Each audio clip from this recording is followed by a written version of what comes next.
Hey friends, today I'm going to fix the top of a cedar tabletop, and along the way I'll talk about a couple tools that are just a joy to use. You may want to pick them up for your shop. Ready? Let's go!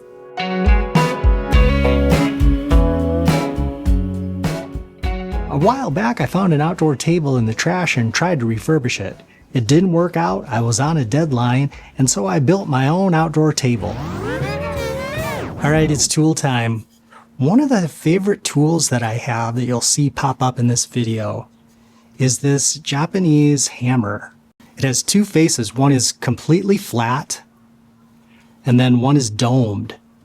This one happens to be 375 gram weight, which to me is just perfect.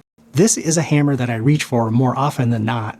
This 375 gram Japanese hammer has an oak handle, it's not very expensive, and is a joy to use. I highly suggest you pick one up for your shop.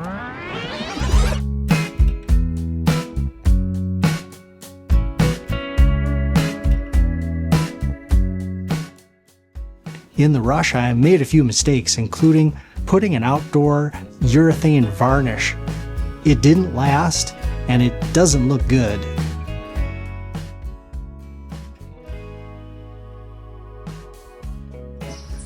Alright, so let's start this job.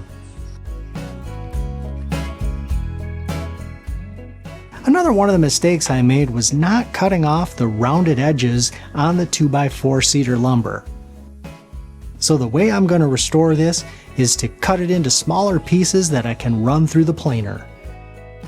I'll use my track saw to cut it into manageable widths.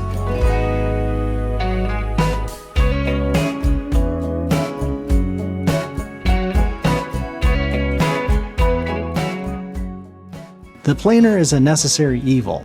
It's loud and makes the most terrible noise imaginable.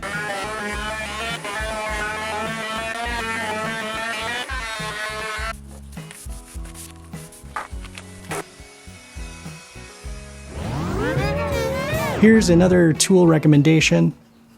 This is the Harbor Freight Bauer brand 20 volt utility shop blower. I use this all the time.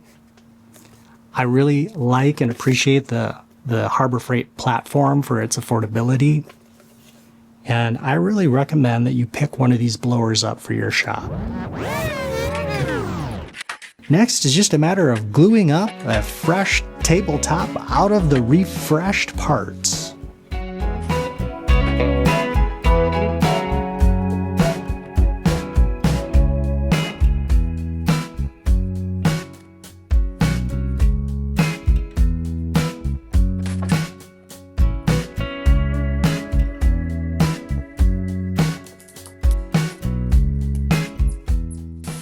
I'll trim the edges down,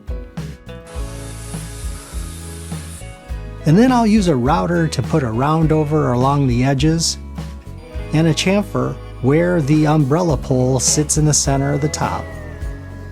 And don't forget about sanding. For paint, I started out with an oil-based primer.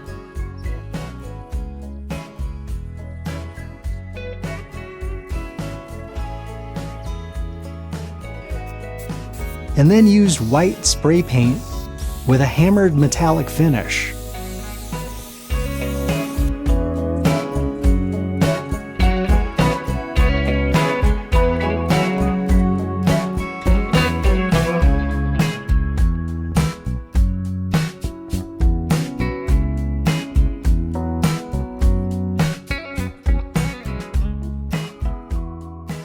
And you can see there's quite a difference between the before and after.